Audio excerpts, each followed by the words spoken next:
அப்போ தேவனுடைய அன்பு மனிதன் மீது எப்படி இருக்குதுன்னா, மனுஷனை ஆசீர்வதிக்க வேண்டும் என்பதுதான் அவருடைய அன்பாக இருக்கிறது. நாமும் நம்முடைய பிள்ளைகளை பார்த்திங்கன்னா ஆசீர்வதிக்க வேண்டும் என்பது தேவனுடைய திட்டமாக இருக்குது இல்லைங்களா? என்னோடய பிள்ளைகளை ஆசீர்வதிக்கணும்.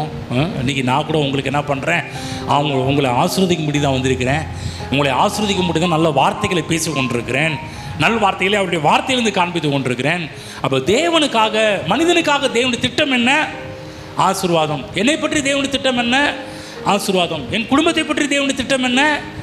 ஆசீர்வாதம் தான். என்னுடைய படிப்பை பற்றி, என் வேலையை பற்றி, இந்த ஊழியத்தை பற்றி தேவன் வைத்திருக்கிற திட்டம் என்ன? ஆசீர்வாதம் தான்.